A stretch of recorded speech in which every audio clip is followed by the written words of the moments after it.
Halo, selamat malam pemirsa, selamat datang di iNewsroom bersama saya Davi Pratama. Pemirsa, kami akan membahas berita utama secara mendalam, komprehensif, dan tentunya eksklusif. Sebagai pembuka iNewsroom kali ini, kami memiliki informasi aksi unjuk rasa mendesak revisi peraturan KPU oleh ratusan mahasiswa Papua di Jakarta berlangsung ricuh. Kericuhan terjadi lantaran pemblokiran jalan oleh massa yang kesal karena tidak bisa berorasi di depan kantor KPU.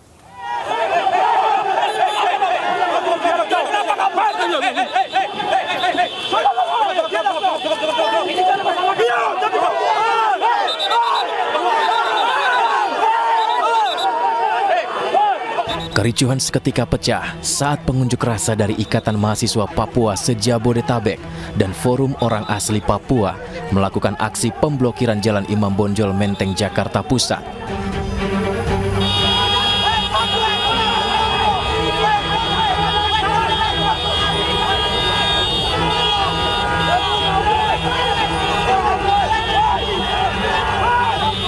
Seluruh pengendara roda 2 dan 4 termasuk bus Transjakarta yang akan melintas harus tertahan karena diblokade massa.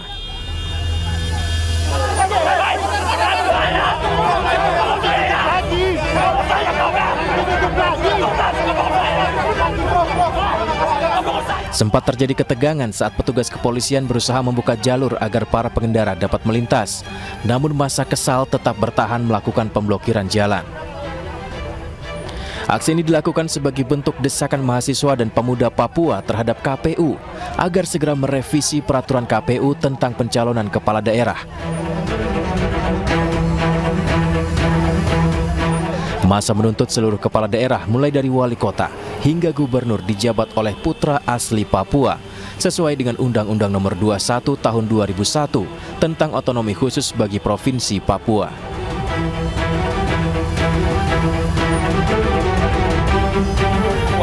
Kami hari di tempat ini meminta kepada KPU untuk mengeluarkan regulasi terkait dengan proteksi hak orang asli Papua di dalam pilkada nanti. Jadi gubernur, bupati, wali kota harus orang asli Papua. Apa dasar hukumnya? Dasar hukumnya Undang-Undang Otsus dan Peraturan Pemerintah Nomor 106 Tahun 2021. Itu. Sehingga kami datang ke sini supaya KPU mengeluarkan regulasi khusus di Papua dari Sorong sampai Merauke. Berdasarkan Undang-Undang Otonomi Khusus, memberikan kesempatan kepada orang asli Papua, gubernur, bupati, dan wali kota harus orang asli Papua.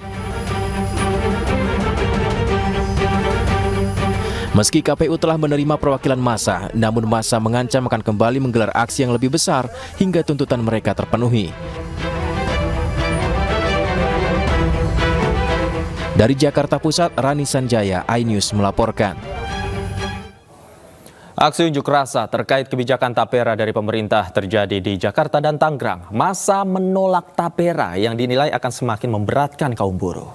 Mana yang katanya Undang-Undang Cipta Kerja menciptakan lapangan pekerjaan bagi kita semua atau sama rakyat Indonesia. Beginilah aksi unjuk rasa ribuan buruh di depan Istana Negara hari ini. Aksi dimulai pukul 10.00 waktu Indonesia Barat dengan titik kumpul di depan kantor Balai Kota Jakarta dan bergerak ke Istana Negara melalui patung kuda.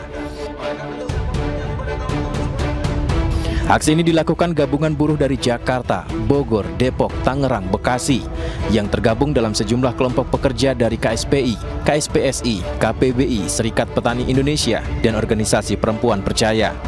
Buruh mengkritik kebijakan tapera yang mereka nilai semakin membebani pekerja. Selain tapera, massa juga menolak adanya kenaikan UKT dan kris BPJS Kesehatan. Tak hanya itu, massa juga akan bersuara menolak cipta kerja dan kebijakan outsourcing serta upah murah.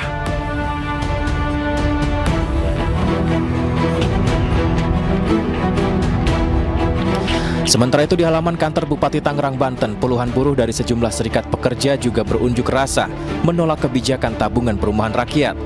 Dalam aksinya, buruh mendesak pemerintah mencabut peraturan pemerintah nomor 21 tahun 2024 tentang tabungan perumahan rakyat.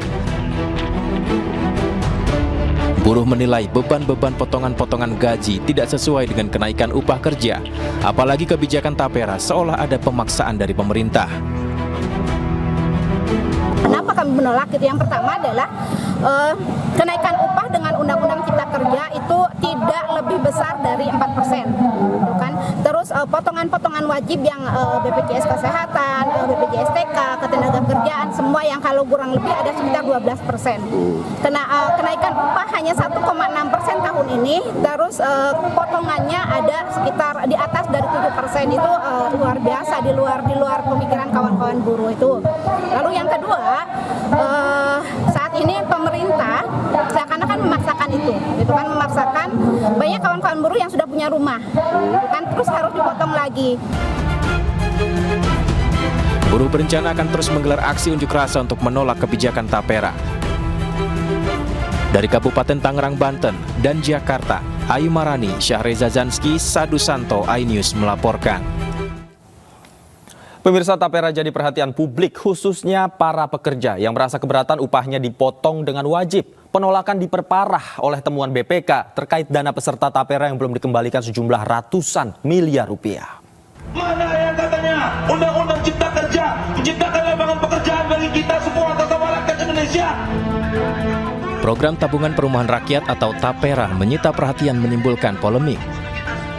Di tengah penolakan para pekerja terhadap aturan ini, Badan Pemeriksa Keuangan juga menemukan dana berjumlah miliaran rupiah yang belum dicairkan kepada pekerja.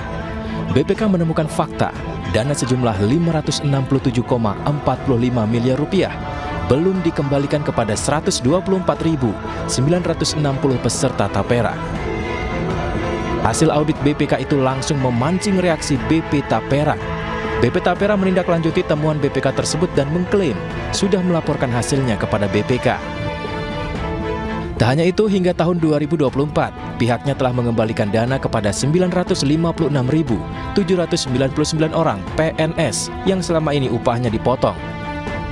Tapera juga dengan tegas mengatakan pengembalian dana Tapera milik pekerja dilakukan melalui bank kustodian selambat-lambatnya 3 bulan sejak masa kepesertaannya berakhir. Sementara itu, pengamat kebijakan publik menilai program Tapera harus diturunkan menjadi aturan yang lebih spesifik untuk menjelaskan kepada masyarakat. Tapi tidak apa-apa kalau kawan-kawan mau menganalisa, kalau misalnya pertanyaan, kalau saya sudah punya rumah satu, apa saya tetap beriur? Kalau saya punya tanah, apakah boleh di tanah saya bangun? Atau di mana? Itu kan pertanyaan-pertanyaan belum bisa dijawab karena peraturannya belum ada. Ya pasti, karena mau menggugat PP-nya. Nah, itu gimana, Pak? Ya nggak apa-apa, digugat aja. Karena memang itu diumumkan tidak lengkap, kan baru 2027 katanya. Sebelumnya, pemerintah mewajibkan seluruh pekerja dengan usia minimal 20 tahun atau sudah menikah dan memiliki penghasilan paling sedikit sebesar upah minimum menjadi peserta Tapera. Pekerja yang dimaksud adalah PNS, ASN, TNI Polri, pegawai BUMN, pekerja swasta, dan pekerja mandiri atau freelancer. Besaran simpanan Tapera ditetapkan sebesar 3% dari gaji. Untuk peserta pekerja, 0,5% akan ditanggung pemberi kerja dan 2,5% sisanya ditanggung pekerja. Sementara untuk pekerja mandiri atau freelance menanggung beban potongan seluruhnya sesuai penghasilan yang diterima. Dari Jakarta, tim liputan iNews melaporkan. Pemirsa, secara mengejutkan, Timnas Indonesia harus mengakui Irak Indonesia kalah 0-2 di kandang sendiri. Apa yang menjadi catatan dan bagaimana peluang Indonesia di kualifikasi Piala Dunia? Untuk membahasnya sudah bergabung bersama kami Opan Lamara, pengamat sepak bola. Selamat malam, Bung Opan. Apa kabar? Selamat malam, Assalamualaikum. Alhamdulillah, kabar baik. Baik ya, Bung Opan. Agak kurang baik sih, karena kita kalah tadi. Iya, nah kalau dari pengamatan Anda tadi, apa saja yang menjadi catatan? Ya, sebetulnya kita punya harapan kalau kita melihat bagaimana di babak pertama tadi Indonesia sangat mengimbangi Irak, bahkan dari sisi penguasaan bola, dari sisi peluang yang ada sepanjang babak pertama, Indonesia bahkan sedikit mendominasi tadi. Sayang sekali perubahan itu tidak terjadi pada saat memasuki babak kedua. Ada 2 hal yang menurut saya menjadi penyebab utama kekalahan kita dari Irak malam ini atau sore tadi. Yang pertama adalah stamina anak-anak. Terlihat sekali bagaimana stamina di babak kedua kita jauh lebih kedodoran dibanding di babak pertama. Yang kedua adalah kekurangan tenangan. Kita menghadapi tim yang secara peringkat FIFA, secara kualitas permainan, secara individu pemain sebetulnya memang sedikit di atas kita, ya. Irak sedikit di atas kita, atau bahkan ya 1 tingkat lah di atas kita. Nah, yang membedakan antara kita dengan Irak sangat terlihat di babak kedua adalah ketenangan dalam bermain, terutama penyelesaian di depan, ya, penyelesaian akhir. Kita terlalu tergesa-gesa, ada beberapa peluang sepanjang pertandingan yang kita hadirkan sebenarnya, ini dia salah satunya, di mana Rafael Struijk harusnya bisa memberikan bola ke rekannya yang sudah berdiri sangat bebas, tapi dia memilih untuk mempressing ya. Ini dia berhasil mengecoh sekali, kemudian dia tidak terlalu melihat ada rekannya di sisi kiri yang sudah bermain atau berada sangat bebas di situ. Kemudian menurut saya lini belakang juga kehilangan kepercayaan diri di babak kedua. Itu terbukti dari blunder yang dilakukan oleh penjaga gawang kita Hernando Ari. Nah, apa yang kita bisa petik dari pertandingan tadi adalah satu, stamina anak-anak. Ya, yang kedua adalah ketenangan terutama dalam penyelesaian akhir. Kita butuh striker yang lebih dingin di depan. Kita memang tidak punya itu. Kemudian penjaga gawang memang sepertinya untuk bisa bermain pada level yang lebih tinggi, untuk bisa bersaing dengan negara-negara kuat Asia, maka kehadiran Paes, pemain naturalisasi, itu kita butuhkan secepatnya. Oke, Bung Opan, tadi Anda sempat katakan stamina begitu, padahal kita tahu kita bermain di kandang sendiri, kemudian di depan pendukung Indonesia yang betul-betul sangat antusias menyaksikan pertandingan ini, kemudian juga 80% pemain naturalisasi yang di atas kertas, staminanya dan fisiknya juga sangat bagus. Apa yang menyebabkan fisik ini menjadi sorotan? Iya, bermain dengan pressing yang sangat ketat dari Indonesia sepanjang babak pertama, rupanya itu menguras tenaga yang sedemikian banyak, ya, sehingga terlihat kita mulai kedodoran di babak kedua. Saya setuju bahwa seharusnya kita bisa memiliki stamina yang lebih dari Irak karena kita bermain di kandang sendiri. Kemudian Irak membutuhkan penerbangan yang panjang untuk bisa sampai ke Jakarta, dan cuaca dengan Sintayong memilih untuk memajukan pertandingan yang tadinya di planning bermain malam, kemudian Sintayong meminta untuk bermain di sore hari. Harusnya ini adalah bagian dari strategi untuk bisa memenangkan laga tadi sore, tapi rupanya itu semua menjadi bumerang. Cuaca Jakarta yang sangat panas menjadi bumerang tersendiri bagi pemain-pemain kita, dan terbukti kita sedikit kehabisan tenaga di babak kedua tadi. Ini yang tidak dimiliki oleh Irak. Sebaliknya Irak yang kita harapkan kedodoran bermain dari sisi stamina, rupanya mereka bermain dengan sangat percaya diri. Memang sempat mereka kerepotan menghadapi pressing yang sangat baik dari pemain Indonesia sepanjang babak pertama, tapi itulah kelasnya Irak memang sudah berada di 70 besar FIFA, menunjukkan bagaimana ketenangan mereka, tidak panik menghadapi tekanan yang luar biasa dari Indonesia sepanjang babak pertama. Kemudian mereka merubah permainan di babak kedua. Ya, mereka mengambil alih untuk langsung berinisiatif menekan sejak kick-off babak kedua dimulai. Kemudian mereka juga mencoba untuk menerapkan pola bermain dengan bola-bola pendek, berbeda dengan di babak kedua, dan itu berhasil. Ya, kemudian penguasaan bola mereka di babak kedua juga jauh lebih baik daripada permainan mereka di babak pertama.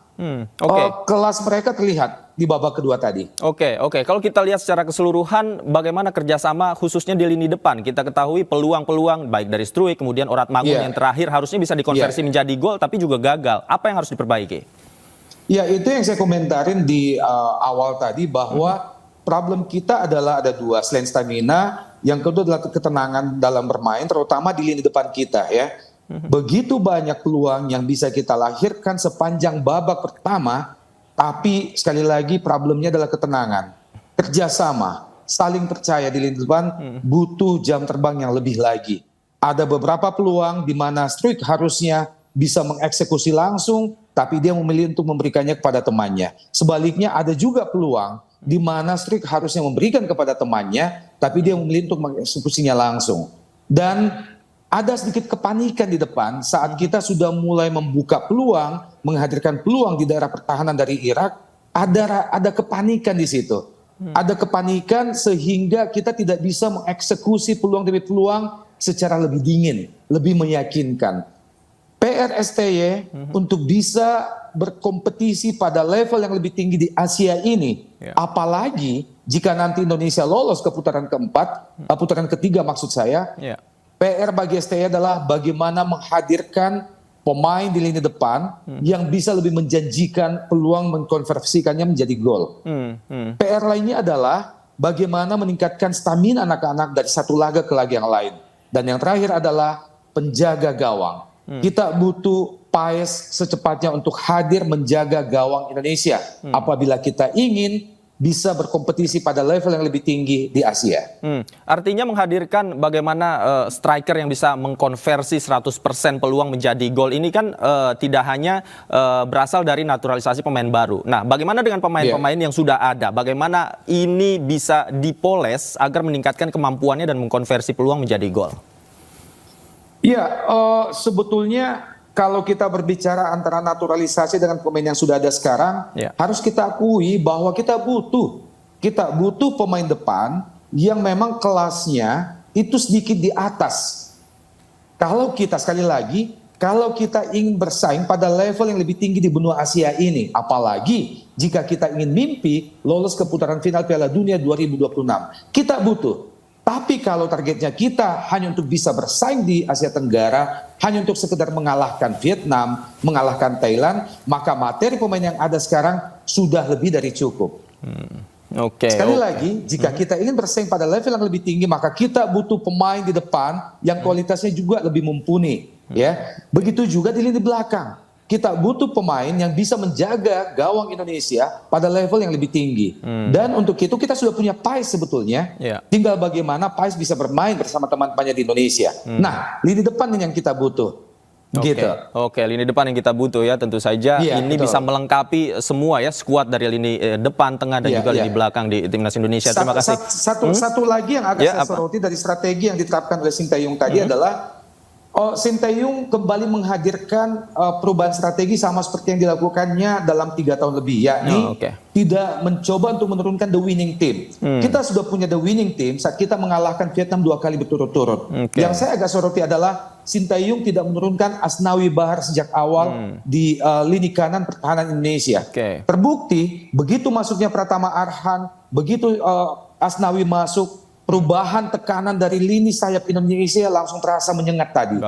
Baik, oke. Semoga ini masukan dari Bung Opan didengar langsung ya oleh Coach STY ya, dan di pertandingan berikutnya mungkin Asnawi akan diturunkan dan juga Pratama Arhan. Terima kasih Bung Opan Lamara sudah bergabung bersama kami di iNewsroom. Selamat malam, sehat selalu Bung Opan. Kembali di iNewsroom, pemirsa, produser serta sutradara film Vina sebelum 7 hari memenuhi panggilan penyidik Polda Jawa Barat sebagai saksi. Keduanya tiba di Polda Jawa Barat pukul 12.30 waktu Indonesia Barat. Didampingi oleh penasihat hukumnya, sutradara Anggi Umbara dan Diraj Kalwani, produser film Vina sebelum 7 hari, tiba di Mapolda Jawa Barat sekitar pukul 12.30 Kamis siang. Anggi Umbara menjelaskan kedatangannya bersama produser untuk memenuhi panggilan Polda Jawa Barat sebagai saksi. Polisi akan meminta keterangan yang dibutuhkan dari Anggi Umbara dan Diraj Kalwani. Anggi menerima surat pemanggilan sebagai saksi pada tanggal 3 Juni 2024 dan diperiksa bersama produser film Vina. Keduanya berada di dalam gedung di Treskrimum Polda Jawa Barat hingga Kamis sore.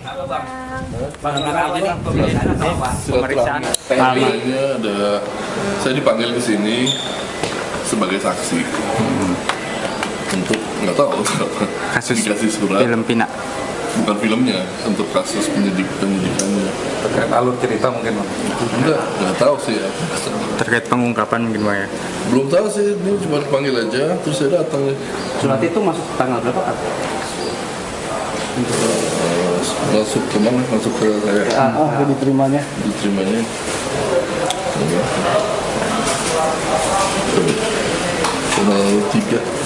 Tanggal 3 untuk hari ini berarti.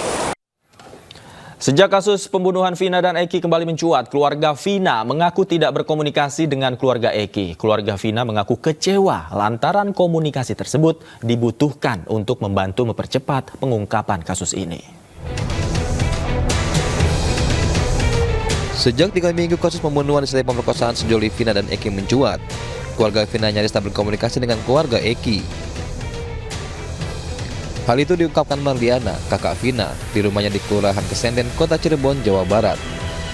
Satu-satunya komunikasi dengan ayah Eki, Rudiana, terjadi pada tahun 2016 lalu saat 8 pelaku ditangkap.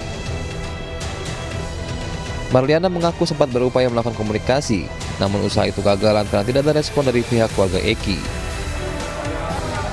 Padahal, komunikasi antara kedua pihak keluarga korban bisa membantu mempercepat perkembangan kasus ini. Ya saya menginginkannya sih seperti itu ya, menginginkan komunikasi kepada beliau gitu. Cuman untuk sampai sekarang kami keluarga belum ada komunikasi. Terakhir komunikasi kapan, Mbak? Terakhir selesai persidangan itu tahun 2017 itu. Ya. Sampai sekarang belum ada. Sekarang belum. Sudah mencoba menghubungi atau gimana? Waktu proses awal sudah ya, cuman kan nggak diangkat gitu. Terus sampai sekarang nggak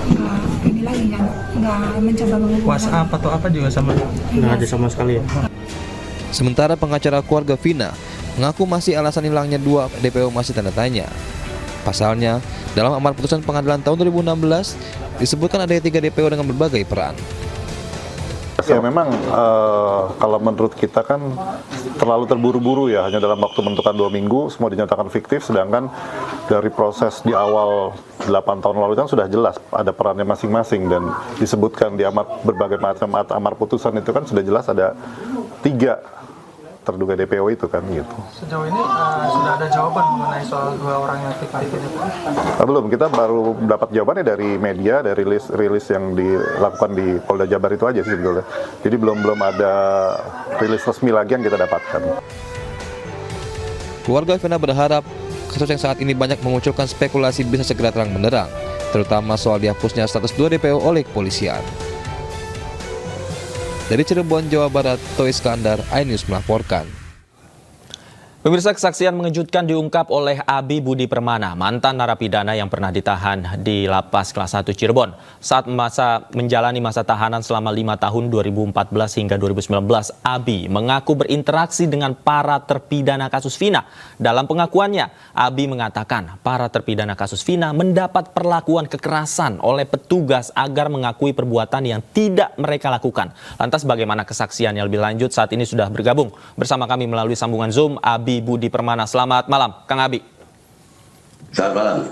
Kang Abi, bisa dijelaskan informasi yang Anda dapatkan ketika berada satu sel dengan terpidana kasus Vina sebenarnya seperti apa? Betulkah mendapat penyiksaan?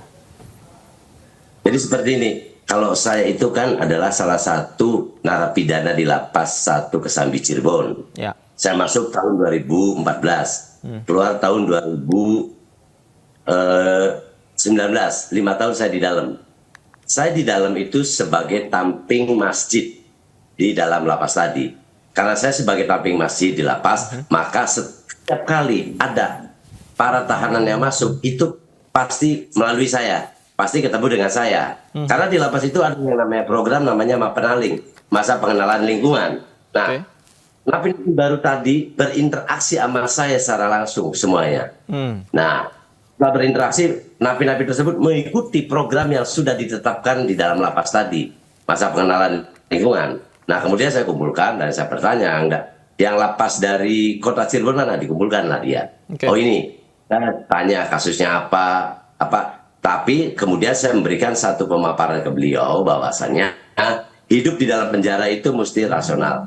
Jangan ada gagah-gagahan. Intinya, saya memberikan sebuah masukan-masukan pada napi-napi baru untuk hidup di dalam lapas yang lebih baik. Biarlah, ini adalah sudah nasib kita.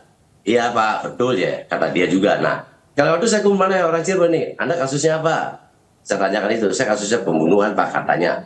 Padahal saya tidak membunuh Pak. Dia bilang seperti itu. Oke, siapa yang bilang seperti itu Kang Abi? Ada salah satu dari rombongan mereka itu yang namanya Sudirman. Karena Sudirman itu memang lebih dekat dengan saya. Dan dia sendiri selesai Mapenaling itu sering main di blok tamping masjid. Dia mengatakan seperti itu. Saya itu tidak pernah melakukan apa dari tuduhan tadi. Loh kok bisa? Saya katakan seperti itu. Iya Pak. Karena dari proses awal pem-BAP-an itu saya mendapat tekanan, mendapat intimidasi, dan juga mendapat perlakuan kekerasan. Dipukuli, ditendang, bahkan saya itu disetrum untuk mengakui apa yang tidak pernah saya lakukan. Kata beliau, kata dia itu seperti itu. Mohon maaf saya potong Kang Abi. Tapi artinya dari cerita tersebut bahwa penganiayaan atau dugaan penganiayaan yang dilakukan itu bukan di lapas, tapi sebelumnya di kantor polisi? Bukan. Kalau di lapas kondisinya udah bersih, udah normal. Maka dia itu menceritakan di mana proses awal pem-BAP-an sampai di persidangan dia cerita ke Abi. Sesama napi kan kadang-kadang suka cerita hal seperti itu. Nah, dia bercerita hal yang seperti itu. Sampai di persidangan pun, dia tidak bisa mengatakan bukan saya pelakunya. Tapi kok kenapa diam? Saya kan sempat tanya. Nah, kemudian kapasitas pengacara dia sejauh mana pembelaannya terhadap kliennya? Saya bilang, nggak tahu biar. Nampak sekali nilai-nilai kepasrahan, wajah-wajah kepasrahan dia, ya memang ini sudah nasib kita. Nah, karena saya sendiri di dalam, saya tidak mampu berbuat apapun. Saya sama Anda, saya bilang, sama. Anda napi, saya napi. Kebetulan saya masuk ke lapas ini lebih dulu. Karena saya masuk tahun 2014, dan Anda baru masuk kali ini. Ketemulah dengan saya, ya udahlah. Sekarang sih, jangan berpikir yang di luar, tapi bagaimana Anda berbuat baik yang di dalam. Bagaimana Anda mengikuti semua program-program yang sudah ditetapkan jadi ketetapan untuk para napi, saya bilang seperti itu. Maka program penali ini jadi ajang curhat dia ke saya. Karena setiap kali saya ketemu, saya ngomong dan dia juga menceritakan hal yang sama. Bahwasanya dia itu mendapat perlakuan yang tidak manusiawi, itu saja. Kang Abi, kalau informasi yang Anda dapatkan cerita itu hanya berasal dari satu orang, Sudirman, atau terpidana yang lain juga sempat cerita ke Kang Abi melalui pengalaman yang sama, mengalami juga penyiksaan yang sama? Kalau saya cerita ke salah satu orang tadi, Sudirman tadi, kan disaksikan oleh kawan-kawannya. Kalau toh memang cerita Sudirman itu tidak benar, mungkin kawan-kawannya nyela. Kawan-kawannya itu sama mendengarkannya. Oh berarti kalian juga sama diperlakukan seperti itu. Iya aja, loh. Nah, saya bicara lagi, kronologisnya gimana? Bisa Anda ada di dalam. Dia bercerita kronologisnya, bahwasanya dia dan kawan-kawannya itu setelah pulang bekerja, karena satu kampung pulang bekerja, kemudian datang polisi pada sore hari, disaksikan ada tempat RT atau RW. Nah, kemudian petugas tadi menanyakan ke RT RW, tahu nggak di sini ada geng motor? Nah, RT RW menceritakan, kata dia nih, kata Sudirman menceritakan bahwasanya yang suka bergerombol di jalan itu adalah tuh orang-orang yang pada baru datang. Nah, maka ditangkap. Maka ada kekecewaan dari Sudirman, di mana tidak ada pembelaan dari RW itu bahwasanya ini adalah bukan anggota geng motor. Itu. Dan dia sendiri nggak tahu. Seperti itu. Karena begitu dia dibawa, ngaku suruh menjadi anggota geng, melakukan tindakan-tindakan kekerasan, suruh mengakui apa yang ini. Saya sempat tanya, harusnya Anda ngomong ngelak. Saya bagaimana saya ngelak? Saya tidak ngaku di Polresta Kota Punah. Kemudian dibawalah dia ke Bandung, ke Polda. Di Polda pun mendapat satu perlakuan yang sama. Itu. Makanya saya bilang, kok bisa seperti itu? Nah, kapasitas pengacara mana? Idealnya, kalau memang dia itu terdakwa, lagi diproses SPAP, harus didampingi pengacara. Jadi tahu kondisi yang sebenarnya seperti itu. Akan tetapi dia bilang, saya nggak tahu pengacara apa gimana. Jadi pengacara itu muncul, kata dia, begitu persidangan. Jadi sepanjang pengetahuan Anda ketika sama mereka, itu tidak didampingi oleh pengacara ketika awal mereka diperiksa? Itu pengakuan mereka ya. Pengakuan mereka cerita ke saya. Saya kan menanyakan, pengacaranya mana? Buru-buru pengacara, yang ada saya digebukin, dia jawabnya seperti itu. Digebukin sampai saya itu setrum. Loh, ya nggak bisa begitu dong. Di mana ada terdakwa, dia harus dampingi pengacara. Kalau memang ada pengacara. Makanya saya sendiri nggak tahu. Karena waktu itu kan saya ada di dalam. Saya tidak tahu persis dari awal. Kang Abi, tapi begini, saya penasaran. Ketika Anda bersama dengan mereka, bagaimana penilaian Kang Abi atau menurut Kang Abi masing-masing dari terdakwa ini, Sudirman dan teman-temannya? Artinya begini, kalau misalnya seseorang adalah geng motor, itu kan tercermin dari kebiasaan, kemudian dari topik-topik pembicaraan antar mereka. Nah, sepanjang pengalaman Kang Abi di sana, seperti apa penilaian Kang Abi? Kalau saya ngelihat dari mereka itu penuh dengan kepolosan, dan dilihat dari performanya itu tidak membuktikan bahwa dia itu adalah salah satu anggota geng motor. Karena di dalam penjara Lapas 1 Kesambi juga banyak sekali geng motor lain kan, yang tentunya sesama geng motor satu sama lain kenal, dan ini tidak kenal. Maka yang namanya Sudirman itu bergaulnya sama kami para tamping masjid. Ya sudah, saya bilang, nasibnya sudah seperti ini, jalani aja. Yang penting Anda ada di dalam berbuat yang terbaik, biar nanti ada perubahan hukuman. Emang ada, tapi ada kalau memang dari segregasi atau apa, saya kira seperti itu. Jadi minimal saya itu memberikan satu kepastian kepada mereka, sudah seperti ini, sama Anda dengan saya terpidana dan Anda pun terpidana. Saya 5 tahun, saya bilang, tapi Anda seumur hidup. Ini yang membuat saya tidak habis pikir, kok bisa Anda bukan pelaku sampai kalian semua ada di sini? Kenapa di dalam persidangan tidak ngomong yang sebenarnya? Saya kira seperti itu. Nah, Kang Abi udah babak belur, tapi begitu dia masuk ke lapas Kesambi bersih, dia normal biasa. Tapi kalau ngeliat dari itu yang Anda bilang tadi, Pak, saya tidak yakin kalau dia itu adalah anggota geng motor. Karena keluguan dan kepolosan itu nampak pada wajah mereka. Dan kepolosan itu nampak pada wajah mereka. Dan rasa ketakutan, traumatik itu ada dia. Masih melekat pada waktu itu ya. Kang Abi, kemudian apalagi yang mereka ceritakan kepada Kang Abi? Mereka cerita tidak ada mungkin kecurigaan mereka tentang pihak-pihak tertentu yang mungkin sengaja menjadikan mereka menjadi korban dan lain sebagainya. Pernah diungkapkan nggak?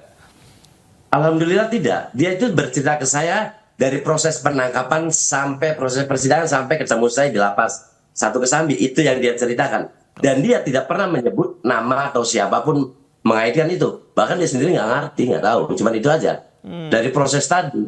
Maka analisa saya bahwasanya itu adalah kasus pembunuhan, dia baru tahu setelah di BAP. Mungkin. Ini juga mungkin gitu loh. Mereka tidak tahu apa-apa ya, betul-betul tidak tahu siapa yang menjadi dalang sebenarnya, siapa yang melakukan sebenarnya, begitu ya? Nggak tahu dia. Dia nggak tahu. Dia nggak tahu. Dia cerita ke Abi itu dari proses penangkapan sampai proses persidangan. Dan ketemu Abi itu setelah sudah ada keputusan, yaitu seumur hidup. Dia ngomong juga satu orang nggak di dalam sini, karena memang satu orang itu tidak ada di lapas Kesambi. Mungkin karena dia masih di bawah umur, maka dia di lapas anak atau di gimana, nggak tahu, saya sendiri nggak tahu. Selain intervensi yang dilakukan oleh diduga di kantor polisi, ada lagi penyiksaan maupun penganiayaan yang mereka ceritakan? Enggak. Dia cerita cuman penganiayaan dan penyiksaan saja. Di dalam proses BAP tadi. Cuman seperti itu. Dan begitu dia dipindah ke Bandung pun, dia pun mengalami hal yang sama. Oke, artinya dilakukan di 2 tempat berbeda ya, dari Cirebon juga, kemudian di Bandung mereka mendapatkan lagi. Analisa saya yang saya katakan, mungkin waktu di Polresta Kota Cirebon dia tidak ada pengakuan, nggak ngaku kalau saya pelaku, maka dibawalah ke Bandung, sampai kepalanya juga ditutup, dia mengatakan seperti itu, bawa ke sana, tahu di Bandung, kata dia, tapi wallahu a'lam bishawab, benarnya itu juga namanya orang cerita ke saya. Oke, Kang Abi, kemudian ini terakhir, setelah kasus ini viral, kemudian kan menjadi sorotan banyak pihak. Nah, apa pertama kali yang ada di pikiran Kang Abi? Apakah ini sekaligus mengkonfirmasi cerita-cerita mereka ketika di lapas? Karena ini kan menimbulkan polemik nih di masyarakat, kasus ini. Enggak, kalau saya bicara berdasarkan pengalaman saya, karena saya tahu orang-orang itu adalah yang sekarang jadi viral, karena dia itu, baru ingat, dia itu pernah ketemu saya. Dan orang-orang yang ketemu saya sendiri, begitu saya ngeliat yang mukanya babak belur, saya nggak tahu. Saya pun sampai sekarang tidak pernah berkunjung ke lapas itu lagi, begitu saya keluar, dan juga belum ketemu dengan siapapun. Jadi cerita itu terpendam pada diri saya. Pas ini muncul, saya berani menceritakan bahwasanya terdakwa itu pernah ngobrol ke saya, curhat ke saya, cuma itu saja kan. Dan itu juga ada manfaatnya atau tidak, wallahu a'lam. Dan itu juga yang membuat Kang Abi untuk berani bicara pada saat ini, begitu ya Kang Abi ya? Iya. Oke, baik. Terima kasih Kang Abi atas informasinya. Kita harapkan kasus ini bisa terbuka kepada publik secara terang benderang dan kita semua memantau perkembangan kasusnya seperti apa. Terima kasih Kang Abi sudah meluangkan waktu bersama kami di iNewsroom. Selamat malam, sehat selalu. Pemirsa, kuasa hukum Peggy Setiawan, tersangka pembunuhan Vina dan Eki, menyurati Kapolri dan Bareskrim Polri untuk melakukan gelar perkara khusus atas penetapan kliennya yang dinilai janggal. Kuasa hukum mempertanyakan dasar barang bukti yang digunakan penetapan tersangka Peggy.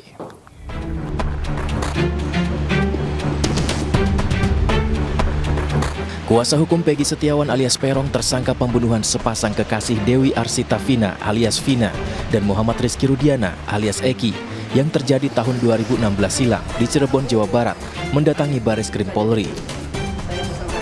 Kuasa hukum Peggy mengatakan kedatangan dirinya ke Bareskrim Polri untuk mengajukan surat permintaan gelar perkara khusus atas penetapan kliennya sebagai tersangka pembunuhan Vina dan Eki, di mana kuasa hukum mengirimkan 3 surat, yakni ke Kepala Biro Pengawas Penyidik Bareskrim Polri, ke Bareskrim Polri, dan ke Kapolri. Ya, permohonan gelar perkara khusus ya, gelar perkara khusus agar kasus Peggy Setiawan ini yang ditangani di Polda Jawa Barat, ya, itu agar dilakukan gelar perkara khusus di sini, ya. Jadi kami memasukkan surat ini, ya, agar digelar perkara khusus ini ada 3 surat, ya. Pertama, ini surat kepada Karwasidik Bareskrim Polri, ya. Jadi Karwasidik itu Kepala Biro Pengawas Penyidik, ya, Bareskrim Polri. Yang kedua, ini Bareskrim Polri, ya, Kepala Bareskrim Polri. Yang ketiga ini kepada Bapak Kapolri. Kita terimanya. Tujuan, ya, agar dilakukan gelar perkara khusus ini karena kami sebagai kuasa hukum Peggy Setiawan keberatan atas penetapan tersangka karena Peggy Setiawan itu bukanlah Peggy alias Peron. Kalau memang Peggy Setiawan ini terlibat, waktu kejadian tanggal 27 Agustus tahun 2016, polisi sudah pernah datang ke sana dan polisi tahu keberadaan Peggy Setiawan itu ada di Bandung. Kenapa tidak tangkap? Kalau memang terlibat. Dan alat bukti yang ada disampaikan oleh kepolisian sekarang ini, contohnya kan ijazah, ya kan, KTP, termasuk motor, itu tidak ada hubungan sama perkara. Seharusnya kalau memang dari pihak penyidik kepolisian waktu itu proporsional, kalau dikatakan di dalam putusan itu adalah kalau Peggy atau Peron itu melakukan penusukan, seharusnya polisi melihat sidik jari yang ada di samurai tersebut. Ini tidak ada. Dan baju yang ada dipakai oleh Peggy maupun korban itu seharusnya dites DNA. Gampang banget. Untuk perkara ini sebenarnya bukan perkara yang susah, perkara yang gampang untuk dibuktikan. Diketahui sebelumnya Peggy dijerat pasal 340 KUHP tentang pembunuhan junto pasal 55 ayat 1 ke 1 KUHP dan pasal 81 ayat 1 Undang-Undang Nomor 35 Tahun 2014 tentang perlindungan anak. Dari Jakarta, Rizky Falufi, iNews melaporkan. Apa saja faktor yang menyebabkan kuasa hukum Peggy menekan agar digelar perkara khusus? Untuk mengulasnya, kita sudah terhubung dengan tim kuasa hukum Peggy, Muhtar Effendi, melalui sambungan Zoom, serta telah hadir di studio praktisi hukum Bang Rasman Arif Nasution. Selamat malam, Bang Rasman. Apa kabar? Assalamualaikum warahmatullahi wabarakatuh. Waalaikumsalam warahmatullahi wabarakatuh. Bang Muhtar, apa kabar? Selamat malam, suara saya sudah terdengar? Selamat malam. Oke. Terdengar jelas. Terdengar ya. Saya ingin mulai dari Bang Muhtar terlebih dahulu. Bang Muhtar, Anda menuntut untuk ada gelar perkara khusus. Apa dasarnya? Baik, selamat malam semuanya. Jadi begini, kenapa tim kita, tim pembela hukum daripada PS ini meminta kepada pihak kepolisian untuk melakukan gelar perkara khusus, bahwa penetapan Peggy Setiawan sebagai orang yang di DPO-kan pun itu tidak jelas. Dasarnya dari mana kan gitu. Karena kalau kita merujuk kepada keputusan Pengadilan Negeri Cirebon nomor 4 tahun 2017, itu tidak ada sama sekali nama Peggy Setiawan terdaftar sebagai yang di DPO-kan.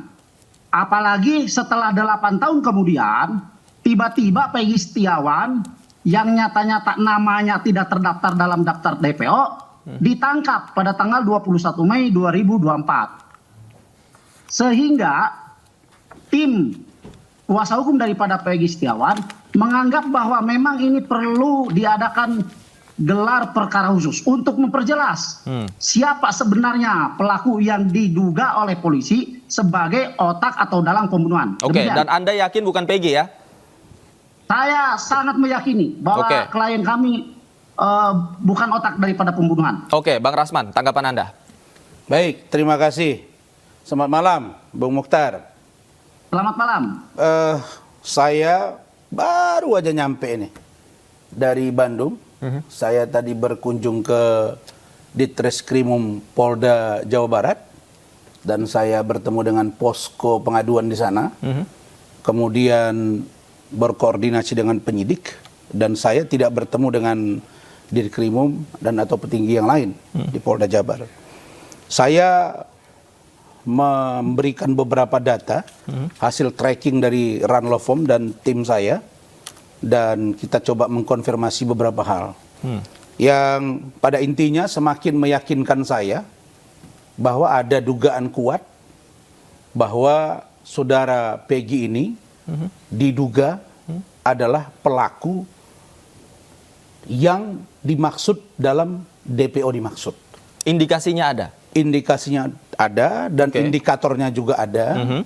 Bahkan saya ingin sampaikan di sini keterkaitan dan keterlibatan tentang dugaan keterlibatan orang tuanya, saudara Rudi Irawan, alias A. Supriyadi, yang punya 2 kakak, mengaku memalsukan identitas, itu juga diduga terlibat dalam proses pelarian dan atau disimpannya atau disembunyikannya saudara Peggy, yang dalam konteks ini bahwa saya juga mendapatkan beberapa hal yang baru. Apa itu? Di Polda Jabar yang tentu tidak semuanya akan saya ungkap malam ini.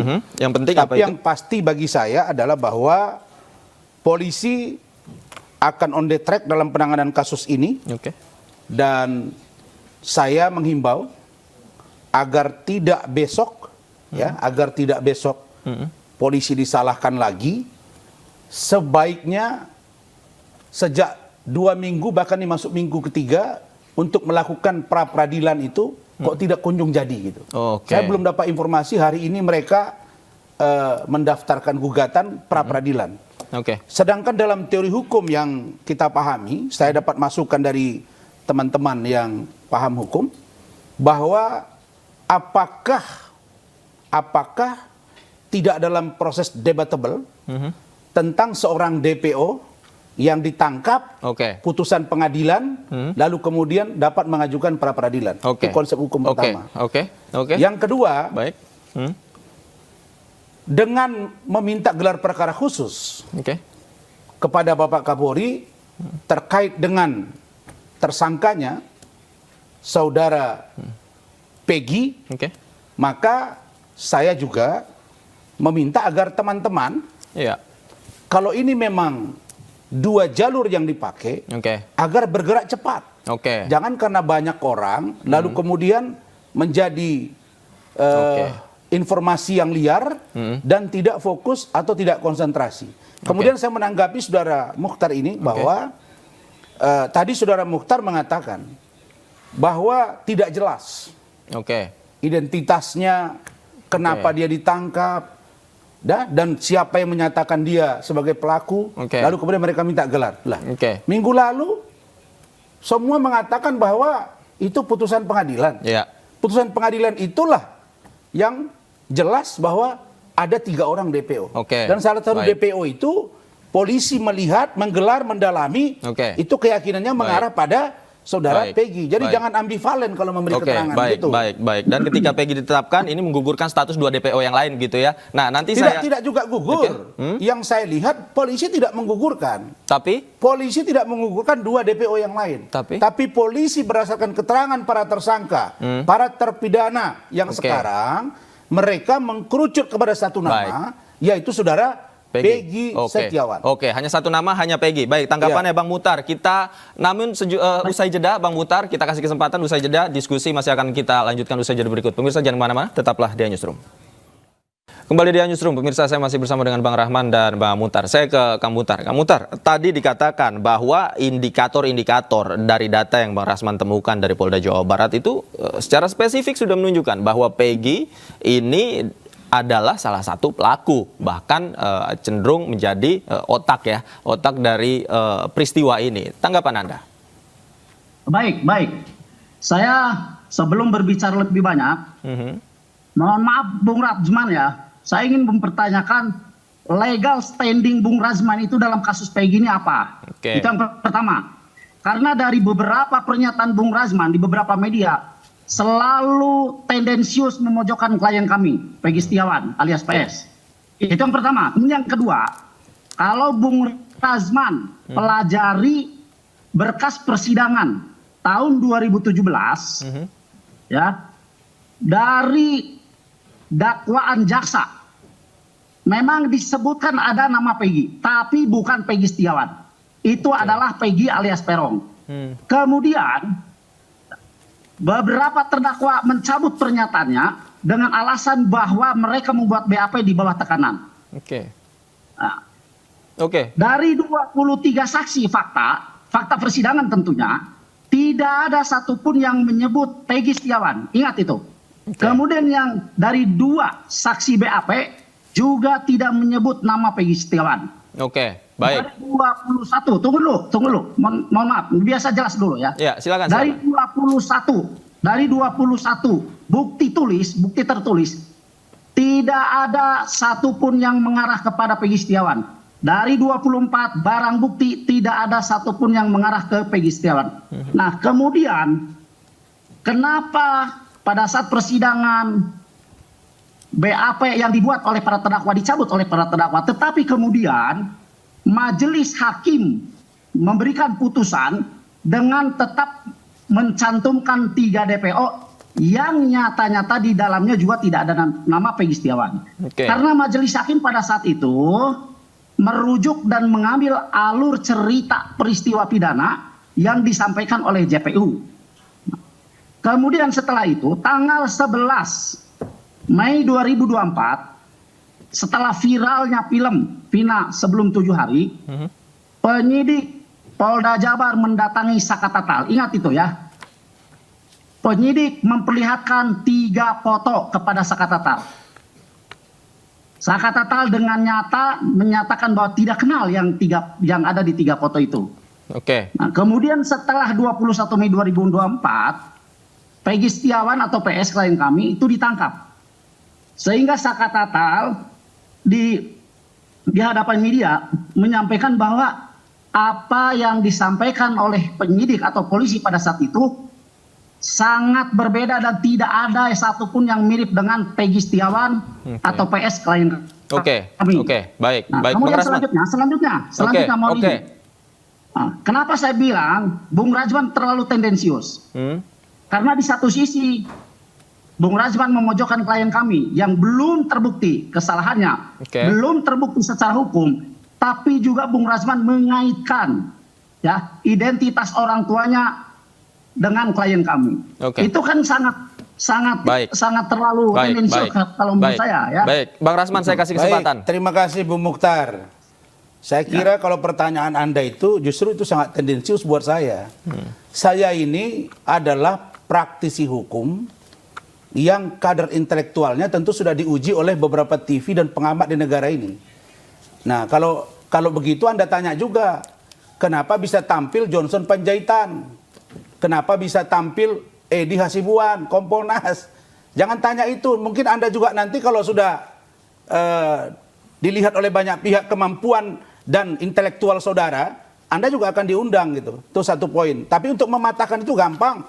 Saya adalah kuasa hukum dari saudara Yosi Akhdian yang mengatakan kepada saya berdasarkan fakta data yang diserah. Sebentar, saya ngomong dulu dong. Anda ngomong saya nggak jawab tadi. Bahwa saudara Yosi Akhdian jelas dengan data dan fakta, termasuk yang saya cross check tadi di Polda Jabar, bahwa beliau itu adalah pengacara dari keluarga almarhum Vina dan keluarga almarhum dari Eki. Saya kuasa hukumnya. Jadi 2 itu adalah menjadi legal standing bagi saya. Nah, yang paling penting bagi saya bukan saya memojokkan saudara Peggy. Saya kan pernah bilang, saya siap bantu, saya akan dukung, kita memastikan perkara ini. Bahwa kalau memang benar bukan Peggy pelakunya, maka tindak polisinya. Tapi kalau dia benar pelakunya, maka proses Peggy-nya.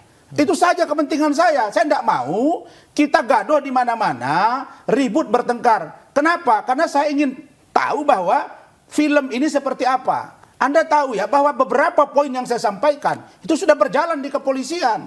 Dan data yang saya terima itu bukan pesanan dari kepolisian. Saya saja dilaporkan oleh banyak orang di kepolisian, saudara tahu itu.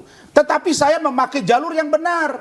Kenapa? Saya memakai jalur kalau saya tidak puas dengan proses penyidikan terhadap penyidik, saya laporkan ke Propam, saya laporkan Irwasum, cek surat saya, puluhan surat saya di sana. Yang terpenting bagi saya adalah kalau ditanya, saya tidak memojokkan orang tuanya. Saya melihat, Anda kan orang hukum.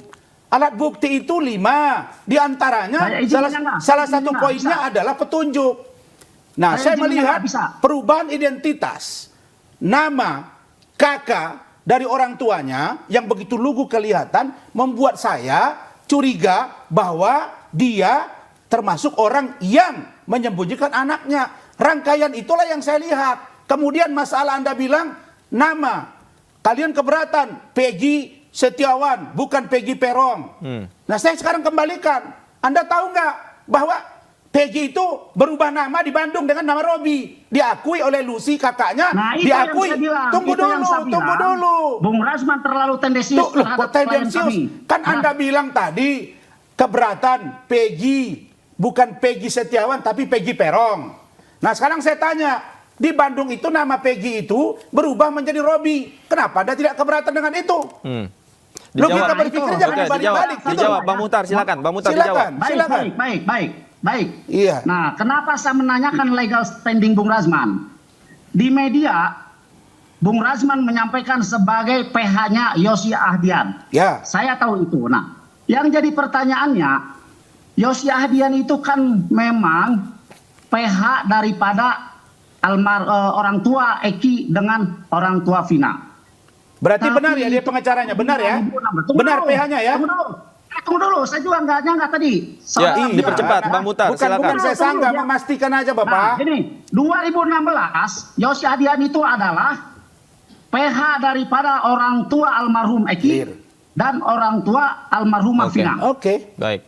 Pak, kasus ini sudah selesai dengan diadakannya atau diterbitkannya putusan hakim atau putusan pengadilan nomor 4 tahun 2017. Oke, baik. Yang baik. menjadi PR polisi adalah baik. 3 DPO. Kasih saya 1 Ingat menit. 3 DPO itu ya. Oke.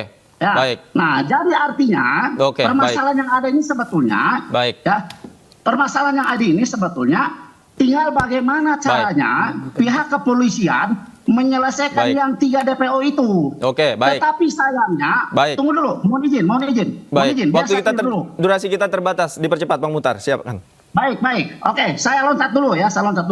Kenapa saya bilang terlalu tendensius dan mengaitkan orang tuanya kepada klien kami? Bung Rasman membahas tentang identitas orang tuanya. Oke. Terus apa hubungannya dengan klien kami? Klien kami itu udah dewasa. Apa hubungannya? Apa hubungannya? Saya garis bawahi. Bang Rasman, silakan. 1 menit. Terima kasih. Kan kita ini orang hukum 5 adat bukti. Kan ada yang disebut dengan petunjuk. Saya tahu. Petunjuk itu sekarang saya nggak usah buka lah, tapi dikit aja. Nanti kalau ada forum yang lebih saya berharap Bung Mukhtar ikut deh, biar kita debat. Saya menemukan data terbaru. Saya menemukan data terbaru percakapan saudara Peggy Setiawan dengan pengacaranya terkait dengan viralnya berita ini sebelum dia melakukan pelarian ke satu tempat. Nanti kita buka. Nanti kita buka, kita saksikan. Nanti kita buka. Kita nantikan bersama. Sayang sekali waktu kita sudah habis, Bapak-bapak. Terima kasih Bang Rasman sudah hadir di studio. Nanti kita tunggu bukanya seperti apa. Bang Muhtar juga mohon maaf, waktunya sudah habis. Terima kasih Bapak-bapak. Nanti kita undang lagi, kami berjanji. Bang Muhtar terima kasih banyak, Bang Rasman terima kasih banyak. Pemirsa, memiliki keterbatasan fisik tak menghalangi Rahmat, seorang tunadaksa yang sedang dan dengan senang hati mengabdikan dirinya sebagai petugas haji di Arab Saudi.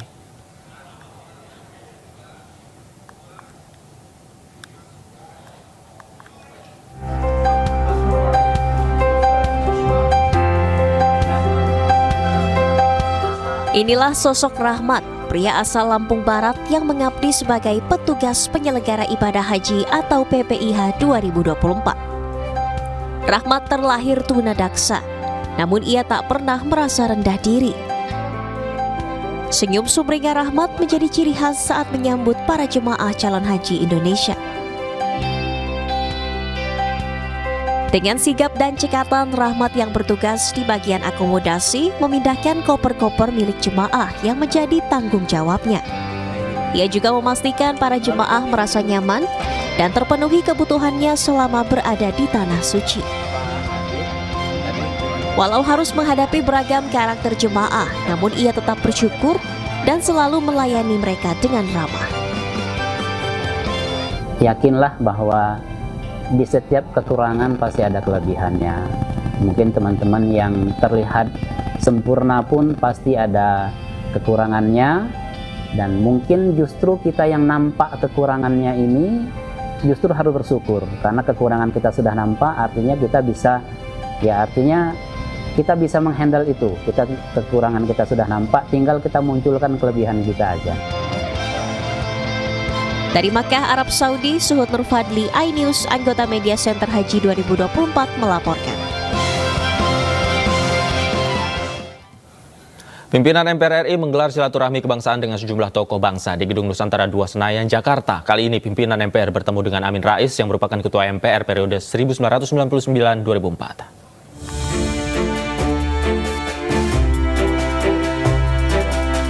Ketua MPR RI Bambang Susatyo menyambut kedatangan Ketua MPR RI periode 1994-2004 Amin Rais di Gedung Nusantara 2 Senayan, Jakarta.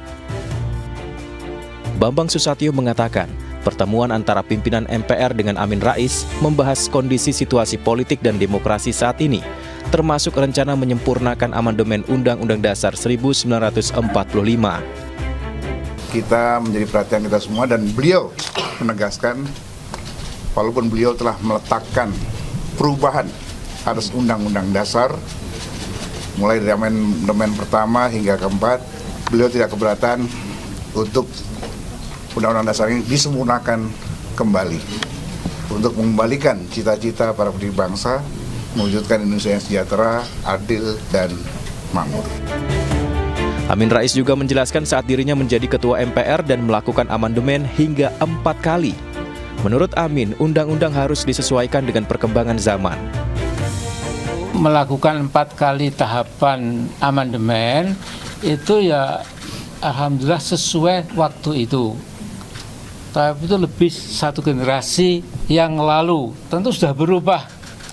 Nah sekarang Pak Bambang Susatyo dan semua ini, Pak Ahmad Basarah dan lain-lain lah ya, Pak Fadil Muhammad, semuanya lah ya. Ini sekarang akan membawa terus ya. Silaturahmi kebangsaan, pimpinan MPR akan kembali berlanjut dengan mengunjungi sejumlah tokoh nasional, di antaranya Presiden ke-5 Megawati Soekarno Putri dan Presiden Joko Widodo, serta Presiden terpilih Prabowo Subianto. Dari Jakarta, Abdul Aziz, iNews melaporkan.